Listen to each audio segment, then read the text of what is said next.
GMC rolling in, short bed, big window with a deluxe trim. He's got a 1956 fire truck, only 11,000 miles and the bells to work.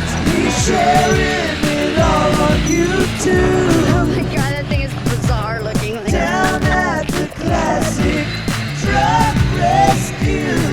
There's a 55 to 59 for you. Down at the classic truck rescue. Whiskers out the alley and all the patience.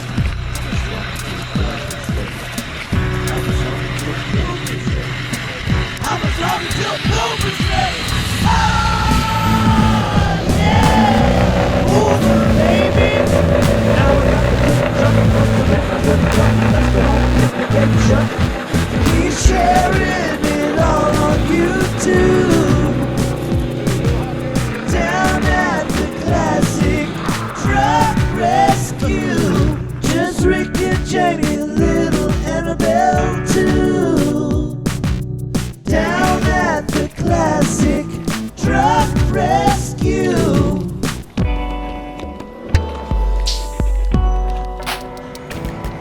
Thank you, Lord. You've been good to us. Classic truck rescue. Peace out.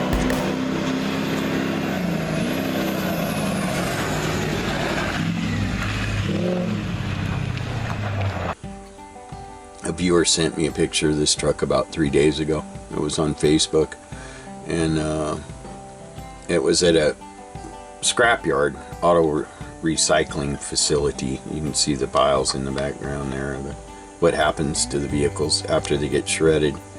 And I don't really mind this when I see, you know, vehicles that are 80% plastic or half plastic, whatever, being shredded. But when it's 1950s American history like this one, this was manufactured by a company called Armbruster out of Fort Smith, Arkansas, and they made like airport limousines and things like that. And what they would do is they would transport new vehicles down to them, like a regular pickup and maybe some extra parts, so that they can make something like this for custom application where somebody needed a specific type of vehicle. A lot of railroads, telephone companies, airports, and stuff like that needed trucks that could haul more people. This is a 59 Chevy, and I suspect that it was originally a V8 truck. So yeah, I don't mind when I see something like this thing sitting next to it, shredded. But anyway, the reason I suspect that this was a V8 truck is because someone, obviously, at least they saved the hood emblem on it, but you can kind of see where there's a V of dirt left where the hood emblem used to be, right there on the bottom in the middle. And I'm pretty sure that's from a V8 hood emblem, probably originally a red truck. But I got a hold of them this morning. Actually, I got a hold of them yesterday morning. And I'm not really trying to buy trucks, but when it's something like this that, you know, there were probably less than 20 or so made of in 59, it's disturbing. Because you can see in some of the pictures that, and here's the emblem that would have been on the cowl of it right there, by Armbruster, Fort Smith, Arkansas, and it only had one on the passenger side. It also only had a door on the passenger side, and they were a bit funky looking, but and you can look at the roof and see where they custom made, just the way the paints wore on it, the way they custom made the roof. And I've had a very talented metal fabricator named Adam Bainey, who's been building a crew cab. Mine will have 4 doors, 55 GMC truck, and I know how much work he's put into that, and he's been working on it for a long time, so I can appreciate the work that went into this. But it's got this funky looking exterior door hinge on it, which I've seen a few of them that have that. I've seen a couple different configurations of this truck.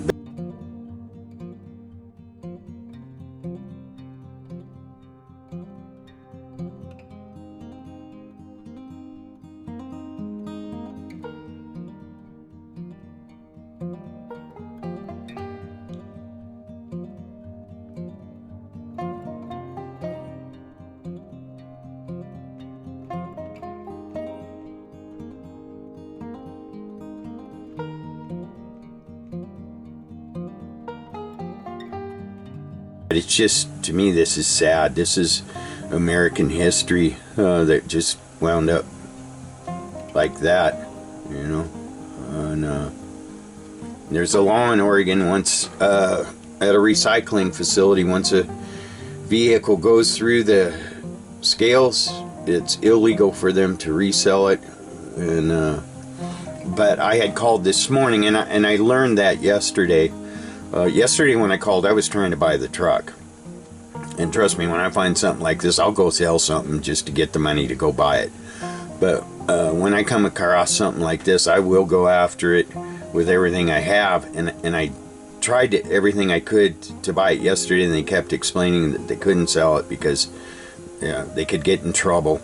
So I thought, you know, better to go down there, and it's, you know, a couple hour drive or whatever, but I wanted to go down there today and take my camera and at least film it, you know, open the doors, look on the inside of the roof and see how they did it, and at least, you know, take some farewell pictures of it before it got shredded.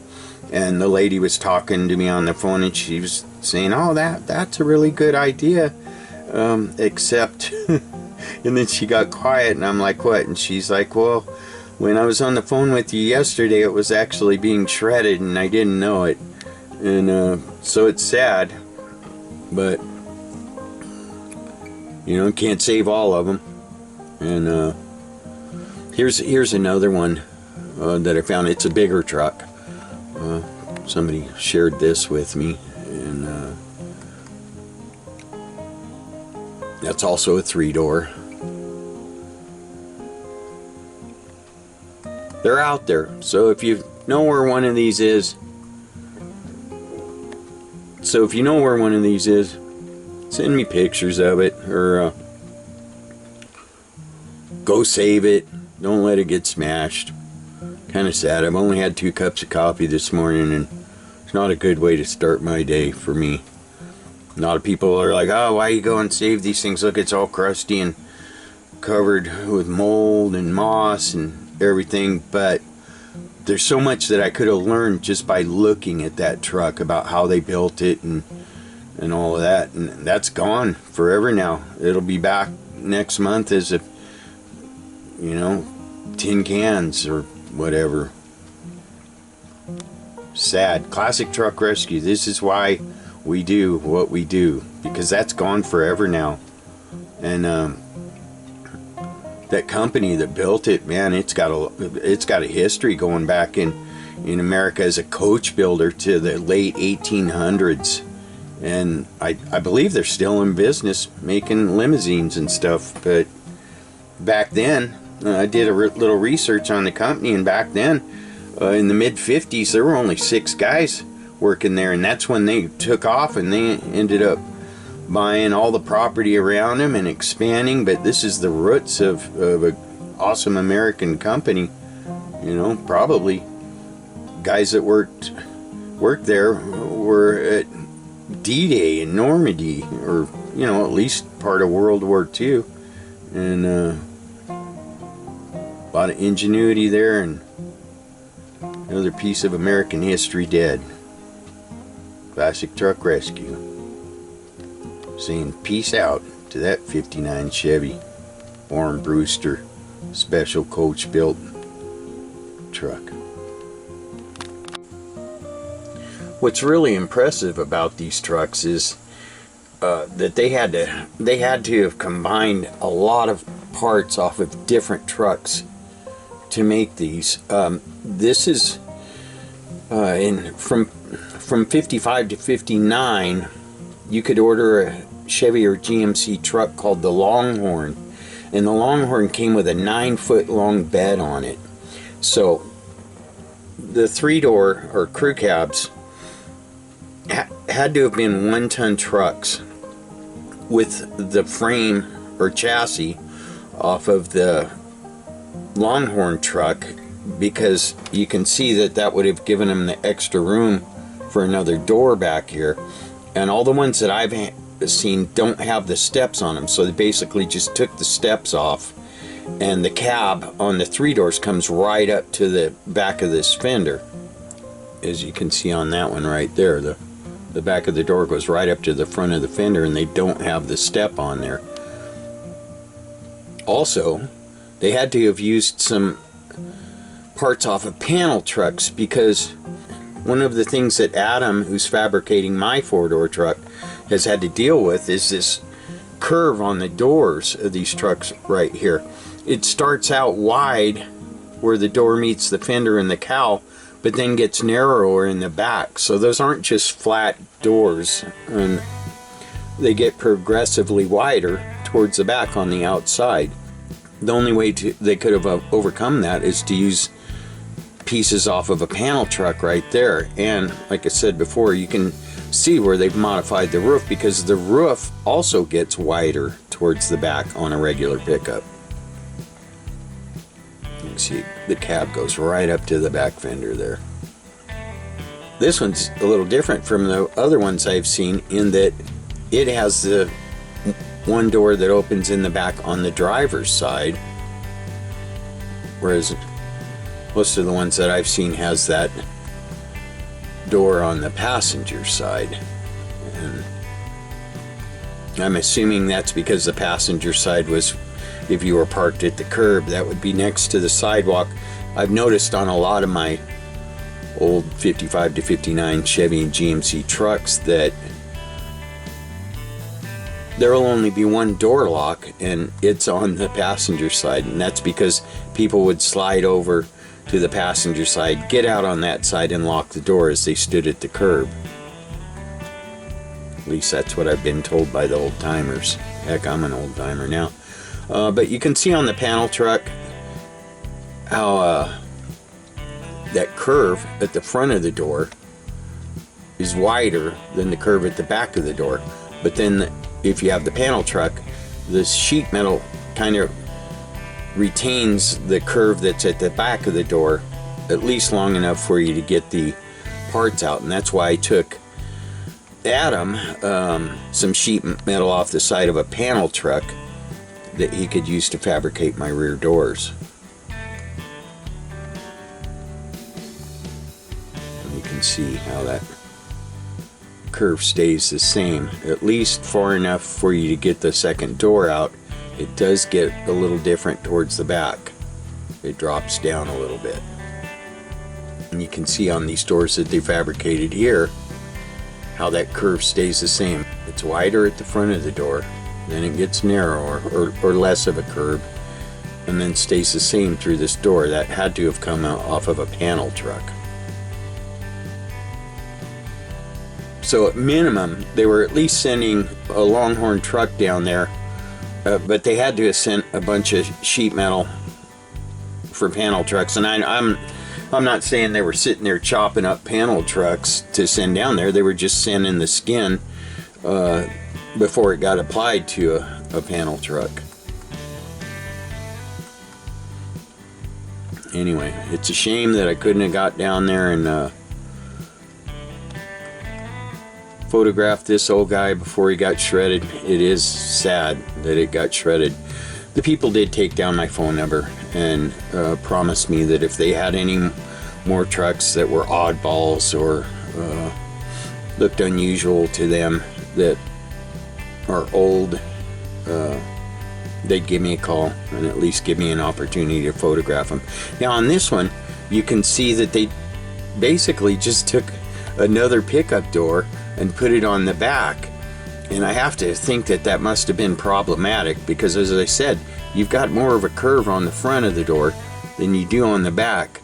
So it looks like they compensated for that by putting some kind of filler into that back door. I have seen a few of them where they've just added the regular pickup door behind the existing door and filled in the space. I don't really like the way it looks. I think it looks like it doesn't belong there with the vent window and the curve that's supposed to go along with the shape of the windshield. But the ones that I've seen that they did that way always have evidence of a bunch of filler in this curved area right here. It's got to be kind of strange looking. So as I said, I had a truck that I really wanted to rescue, and like I said, I'm not trying to buy trucks right now, but this one was rare. In 1897, like well over 100 years ago, a guy named Tom Armbruster started his own coach building company, and they built what was called the hold-up proof coach. If you have any old General Motors cars, go open your door, and in the sill plate you'll see Body by Fisher, and it'll show a picture of a coach there. A lot of people don't realize when you're talking about cars and coach building, most of those companies started out as coach builders, like stagecoaches and carriages and things like that. But anyway, the Armbruster coach company started in 1897 in Fort Smith, Arkansas. And by the mid-50s, they only had 6 employees, and they started making stretched out buses for airport limousines, regular limousines, ambulances. But in 1950, they only had 6 employees working out of a little 10,000 square foot shop. By 1956, they had bought up 7 adjacent properties around that shop and just kept growing. There was a team of women basketball players. They were like the 1950s version of the Harlem Globetrotters, and they were called the All-American Redheads. You would have fit good in that. All-American Redheads. And they drove around in an Armbruster stretched truck. Willie Nelson toured in a 1959 Chevy 8-door Chevy built by the Armbruster company. By the late 80s, they had 180,000 employees in a 140,000 square foot building. They continued modifying GM vehicles. They started stretching Pontiacs, making limousines, Cadillacs, Rolls Royces. At one time, Sylvester Stallone was a part owner of the company. Yeah, Rambo that. But anyway, this truck that I was trying to save, they got shredded yesterday because homie didn't make it there in time. Actually, they wouldn't sell it. Oregon has this law that once a vehicle reaches a recycling facility and goes across the scales, it's illegal for them to sell it. So I called them this morning and I was thinking, hey, if we can't buy it, let's drive down there and film it so we can show everyone how they did this stuff and maybe, you know, at least document a little bit of history. But the lady on the phone got real quiet and she said, that's a really good idea, except it got shredded yesterday while I was talking to you on the phone and I didn't realize it. Which was kind of sad for me because they didn't make that many of them. Wait, she's got her tongue sticking out. But anyway, a lot of people know that a good buddy of mine named Adam Bainey, who's a very talented metal fabricator, has been building me my own 4-door Crew Cab 55 GMC truck, and he's been through some hurdles. It hasn't been easy, and I'll explain why to you. This, from here forward, this is a 55 GMC truck. Same thing as a 55 through 9 Chevy and GMC truck, except 58 and 59 have 2 headlights instead of a single one. But the cabs on all these pickup trucks are the same from here forward. And you can see this door has a wide angle right here, and it gets narrower as you come to the back. That's what Adam's been struggling with. So what they did when they made a crew cab out of a pickup truck back in the 50s is this company in Cincinnati, Ohio, called Queen City Chevrolet would send a truck down, or several trucks, down to Armbruster in Fort Smith, Arkansas, But they would send parts off of one of these panel trucks with, because you can see where you could get an extra door out of that, and it's the same angle right here, because on a pickup it stops right there and turns into the cab. So they'd send them the quarter panels off of one of these panel trucks, and this is carry-all, so it's got windows, but the panel truck has just flat metal here. So they would send them the quarter panels, and they would build it on what's called a Longhorn pickup. Chevy and GMC had pickups that had 9-foot long beds. So the frame was a lot longer than a regular pickup, and it was a 1-ton, and they usually wanted it to be heavy duty, so they'd send them a Longhorn pickup with a 9-foot bed on it, quarter panels off of one of these, and probably some roof sections. Because if you look at the pickup roof over there, you'll see it's not as tall as the panel roof. So they really had to get creative and do a lot of fabricating, and that was why I wanted to go down and film this truck. I have a question. Sure. The first thing that I noticed on that truck, the factory one, was what you're saying, like in the difference between the thing Adam's building. Right in here, they had like a V-shaped panel that came down, and then it looked like another door. Yes. But it was like this. Yes. So explain that to the audience, Rick. Well, they would just use this hunk out of a panel truck because it didn't have the cutouts for the windows, and they got creative with it. But mainly what I'm trying to focus is on it is look how much higher the roof is from this line to the top of the roof. And then zoom in on that, on the hunchback over there. What? Yeah. You're not going in there. Whoa.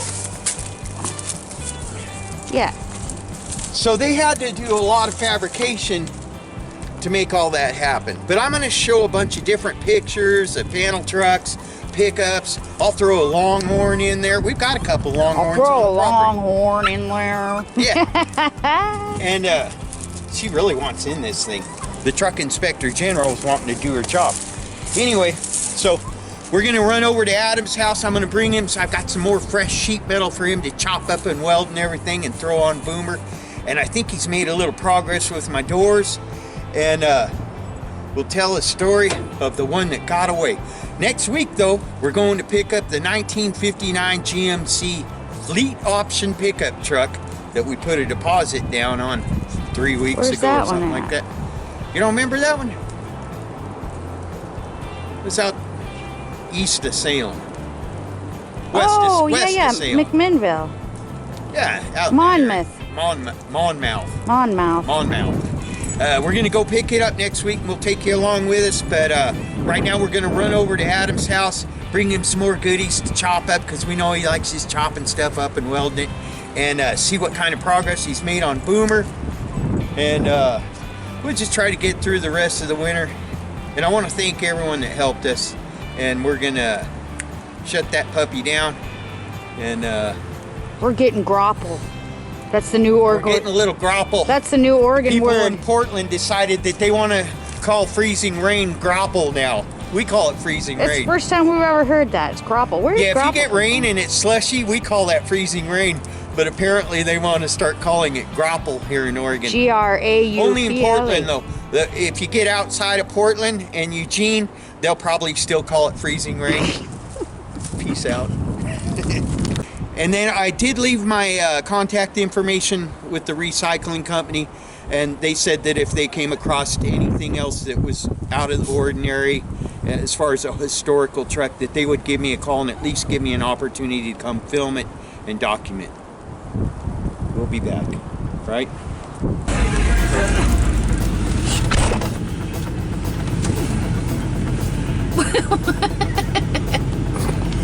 One of my viewers, a lady, said, "Can we please have more of Jamie in the videos? I know she's working full time now, but can you just show her now and I then?" look like a cross between a pumpkin and a lemon. Is that one of those trick things? No, the lemon and the pumpkin. That's one of them girly trick things, isn't it? And today I was getting flack because, you know, they're giving me jokes because I'm old. And I told them Well, they say you're old. I don't think you're I old. was going to be working till I was 75, and they're like, what are you gonna do in the public works when you're 75? I'm like, at the age of 70, I'm gonna train in the street sweeper. That's all they're gonna let you do then. And then I'll drive the street sweeper. You know what they told me? What? How are you gonna do that, Jamie? You'll never be able to reach the pedals in the street sweeper. We'll make you some blocks, honey, like we did in that truck right over there. Remember? Like, how tall are you right now? 5'1"? I'm like, no, I'm 5 feet with my shoes on. I'm like, so by the time I'm 70, you're looking at like 3 4 foot 6 feet. inches. 4'1". Buddy, hey, brought you some new metal. I know it's got a little surface rust on it, but it is new metal. Perfect. Door bottom and a step. Passenger side. Perfect. Yeah, the first thing I was noticing on that truck was the whole V-shaped little insert in between the two doors. How they did that? I follow a guy on Instagram. I tried to get that. Listen, he knows someone who has one of those. Identical to that one. Did you see the pictures I put up of it? He knows someone who has one. Sad. I almost cried. He knows someone who has one of those. Well, someone I follow on Instagram. I think it's another shop. Yeah. I wish we could have saved that one. I was talking to the secretary on the phone today, and I'm like, look, I understand Oregon state law says that once a vehicle enters a recycling place, once it goes across the scales, they can't sell it. But will you let me come and at least take pictures of it and film it before you do that? And she was silent for a second. And I'm like, well, and she's like, oh, I have some bad news for you. While we were on the phone yesterday, it was being shredded. Dude, I almost got a little moist around the eye. You know, I was like, are you kidding me? Right? Because, anyway. Yeah, I didn't know how many of those were made. You said less than 100. Well, at that point, they 1959, in 1956, or in 1950, they had 6 employees working out of a 10,000 square foot shop. So, probably a dozen guys. How many of these do you think they could build in a year? Yeah. Not very many. I just noticed something. This is you're gonna think I'm really weird. I just noticed a whole bunch. But did you fabricate those posts right there? He did, actually. That's cool. Of course he did. Look at that. He sleeved them. Yeah. Why would I notice something like that? That's weird.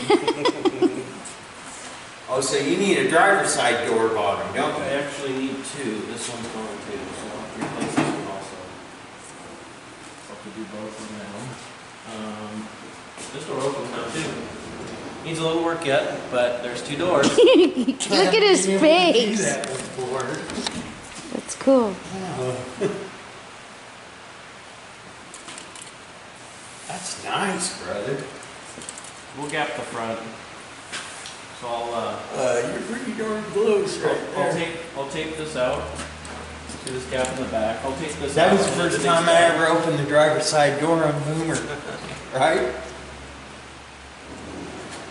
But when I get there, when I do the door bottom, I'll gap this too. So I know you had. what I do is I tape this back where I want it to go, and then I'll carefully start cutting it back, and I'll tack.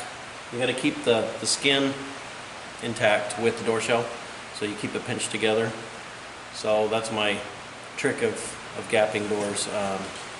Just cut it back, weld it all up, grind it back to match the tape edge, and then blend the edges, round everything back so it looks factory again, but it's gapped. What are you gonna do up here, brother? I'm still. Did you see that picture of the one? Remember what I told you about making the V thing? Yeah. That was before I even saw that truck. That style of door. Remember what I said? Yep. Putting a little V of metal in there. And Hey! I don't want the front of the door. There's one truck you'll see in my next video where they just took a front door and put it on the back and filled in the metal in between. No, that's why this door is cut down short. So Yes. my plan was not to have this. This is how much I took out. Was this here? It ends up being Yes. about 8 inches. And so my plan was still to keep the windows the same. And that makes it easier for putting one-piece glass windows in there.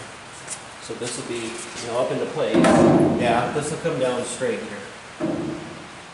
I'm good with that. And then, so what I'll do on the top. I just here- want to lose this curve right here because there's no Yeah, reason for this that will curve be to here. be there. The next thing that I'm trying to figure out what I want to do, since you're here, ask you what you want me to do there, and that's how I'll do it.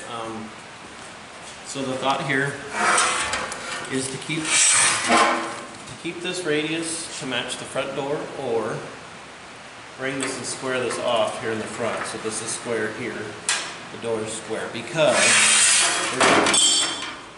this reveal stays the same all the way through the front door and then wraps back around, if that makes sense. I'm okay with this. It's this part that I think looks silly on the Ford. I agree. Don't you agree? And if you made that come straight down right there and then even go straight after the angle, I think it'd look good. But I'll include a couple pictures of the 4-doors that people have done where they include this, and it doesn't belong there. And I get that they were just, you know, it's mid-50s and 12 guys in a shop trying to pump out some trucks. But I think if we just cut that straight right there and then had it go straight down the body, it would look okay. Yep, that's been my plan. This is open. So if I'll fit this up there before I start working on this corner, but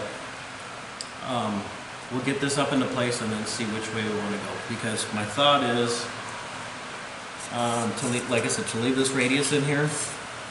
This reveal goes away. This reveal will be flat like this side of the door. But this reveal will come through, and it will come through here. So either this radius stays and this comes through here. That's got to go. It continues with the door through the front door and then wraps around, which this goes away also. Well, what I want to do, Adam, is the stainless steel trim that goes around, I want it to go straight across the back. Do you understand what I'm saying? Yeah. Which, either way, so if you leave this radius, I can do that with the reveal. The reveal goes straight through. Or we leave this, we square this off. Yes. And this reveal still Okay, I get goes what to you're where saying it goes now. through. We just, Yes. it's just a matter of having a square make edge it on the flat door here. or Yes. around a radius edge to match. No, I the want front that to door. be a straight piece. I mean, it's got to have breaks in it between the doors, but I don't want it extra curves right there. The angle of the window I'm good with because I think it'll kind of flow with that V thing that we're doing. So I think. Actually, it won't be a V. It'll be the same angle. You see what I'm Yes, saying? Yes, and I'm leaning towards this front of this door being squared off like the back. Yes, I agree. So that way the front of the door actually looks just like the front of the back part of this cab. You know, it's going to be square like that here. And then everything will flow through, you know, that reveal will flow through. This one will come through. This one I will do the same. It's actually still in that quarter there. Okay, well, the good thing I think we can do Also. also, Adam, is I have a ton of this original stainless trim. And I think it will take longer pieces to do the back doors and the spaces in between. And we can use the back of the cab trim on the doors. Okay. You see what I'm saying? Yep. Because I want to have that two-tone thing, you know, where you got the paint break. Yeah.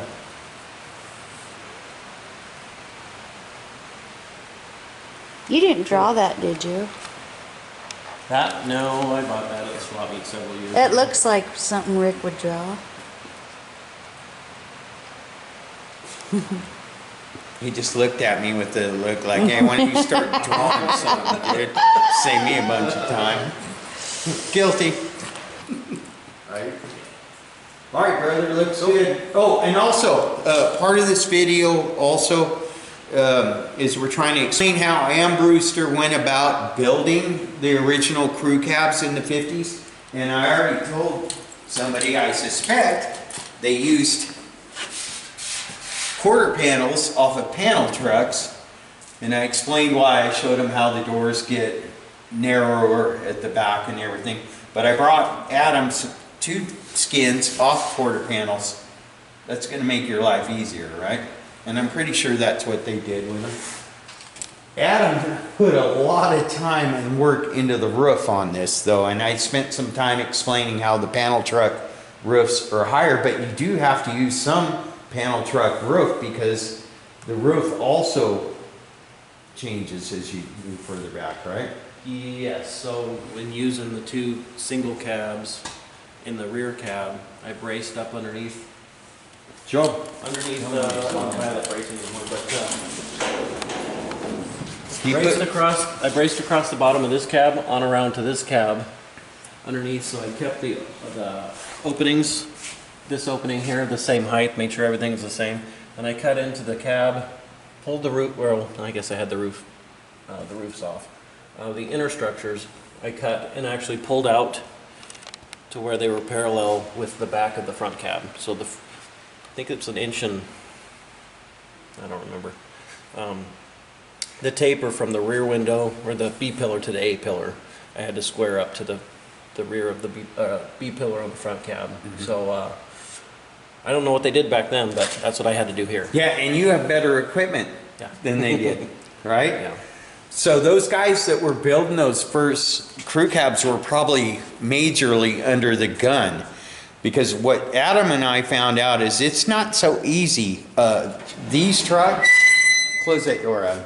These trucks have curves on their curves, on their curves, and curves. It's not a box. It's not like the new trucks or cars where everything's a straight line or a box. It's like me. Kind of, if I don't want to get in trouble for that. But what I'm saying is, even if you look from right here, you can see how this curve's going in, this one's getting wider, and Adam's had to deal with that and compensate for that. But I think in the end, I almost hate to say it, but I think this is going to be a better crew cab, which is why I think they only put one door on the old crew cabs and put the hinges on the outside, because they figured out it weren't going to be easy. There was only one door on that crew cab? Yeah, it's a 3-door crew cab. Oh, really? And another little note that I wanted to add to this is they put the door on the passenger side. Why do you think they did that? Oh, because back then everybody got out on that side. That's why there was only... Why did they get out on the passenger side? Because of the curb. Right? No. What? The reason they got out on the passenger, if you look at really old American trucks, The lock is on the passengers. and you know that because we've seen that, but you will have a truck that doesn't have a lock on the driver's side and it has a door lock on the passenger side. Do you know why that is? Because back in the day, in the early days, some of the roads in towns were still dirt and mud, and people stepped out on the passenger side because you had a sidewalk. The sidewalk wasn't concrete, but you had boards there, so they would slide over to the passenger side, get out where they could step out onto the boards. Isn't that what I said? The curb? Well, not really. Kind of. But that's what I meant. Well, they didn't have curbs, honey. They had Well, you know what I boards. mean. Well, wooden curbs. Okay, anyway. But a lot of the streets, even in big cities, used to be just big mud pits, and especially during the winter, you had trucks rolling down, they were rolling through ruts and everything. You didn't want to get out there and have someone slide into you and run over you. You slid over to the passenger side, you stepped out onto the boards, and you locked your door, and you walked down the boards to the store you were going to. And I knew that. It's a You true just story. didn't get what I was saying. But the chicks would. Because the difference between a chick brain and a dude brain. Well, that was another thing too, with the lock on that side. Chivalry, you would go and you would unlock her door. Oh, let the her gentleman would. Yeah, after you She would scooted slide her in. out. No, She back was- in the day. She would slide in and unlock your door, and then you can get in. Unless she's mad at you. Then she'd just get Stick in my and take. guns on Then this she'd one. just get in and I'm take be off. like people didn't want to get ran over stepping out into that muddy street with them crazy people jalopying on by. You better just hope it's copacetic, because if she got in and she's mad at you, she'd pop the clutch and boogie on out of there. Roll some coal, kick some mud up on you, and be like, see ya. Thank you, Lord, that we each have our own door locks now, where the man and pavement where a man can get out, walk around, open the door for his lady, step her out, and lock the door. Right? Good work, brother. Looks good. I'm gonna bring you that 5-gallon bucket of Evapor Rust. Didn't forget about you, Evapor Rust. Didn't open the bucket either, though. So And we'll let Adam test that out right there, right? I Looks just like want you to got a get lot some of more work in video of that this. right We there, might bud. need some of these, Adam. Yeah. In Rick's shop for the loft. That's a good idea. Don't you think? My posts are doing pretty good. I'm proud No, of them. look at for a loft. They're still straight. A Oh loft. yeah, I agree. That's why we got the high ceiling. Yes. Hello. We do need a that's what I loft. meant. Okay, so we're good here. We've taken up enough at Adam's time.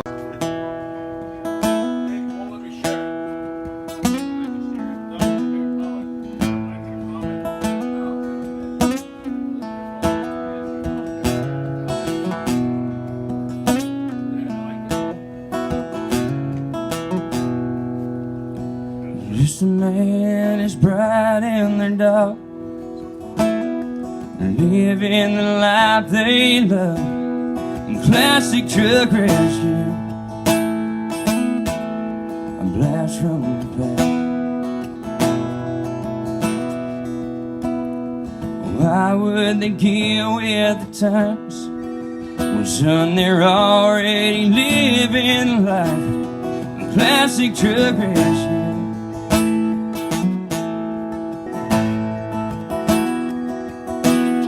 Salvage the trucks our granddaddies loved and our daddies taught us to drive. The one in the bright we all pass on by while it brings a tear to their eye. Restoring one dream at a time. Classic truck rescue. Oh my God.